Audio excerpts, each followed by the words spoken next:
রাত গভীর, চারদিকে নিস্তব্ধতা, কিন্তু একটা রুমে আলো জ্বলছে। একটা ছেলে মোবাইলের স্ক্রিনে চোখ গেঁথে রেখে, ওর মুখে হতাশা, চোখে ক্লান্তি, কারণ সে আজও হেরে গেছে। অনলাইন জুয়া এই মরণ ফাঁদে আজকের তরুণ প্রজন্ম আসক্ত হয়ে পড়ছে। কেউ পাবজি স্পিনে কয়েন জেতার লোভে টাকা ডালছে, কেউ আইপিএল ব্যাটিংয়ে জেতার আশায় হারাচ্ছে নিজের জীবনের সঞ্চয়, কেউ আবার ক্যাসিনো অ্যাপে রাত জেগে খেলে যাচ্ছে বিশ্বাস করে যে এইবার জিতলেই সব পুষিয়ে যাবে। কিন্তু বাস্তবতা, জুয়াতে কেউ জেতে না। জুয়াতে সব কিছু হারিয়ে যায়, নিঃস্ব হয়ে যায়। মা ভাবছে ছেলে পড়াশোনায় মন দিচ্ছে, অথচ সে বসে আছে এক বিশাল দুঃখার মাঝে।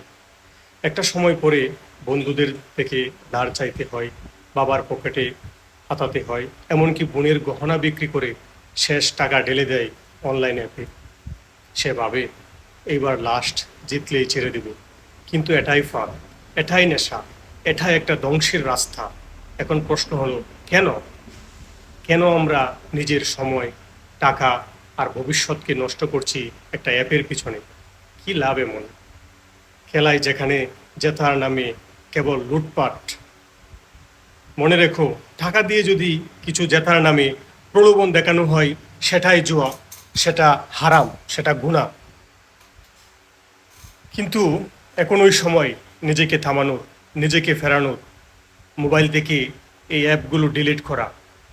সময় দাও নিজের স্বপ্নকে, নিজের কেরিয়ারকে, স্কিল শিখো, কিছু তৈরি করো। কারণ সত্যিকারের বিজয় আসে পরিশ্রম থেকে, জুয়া থেকে নয়। জুয়াতে কিছুই পাওয়া যায় না, বরং সব কিছু হারিয়ে যায়। আত্মবিশ্বাস, সম্পর্ক, ভবিষ্যৎ, সব কিছু। তাই জুয়াকে না বলো, জীবনের জয় হোক। আজ থেকে অনলাইন জুয়াকে সবাই না বলো। ধন্যবাদ সবাইকে। শুভরাত্রি।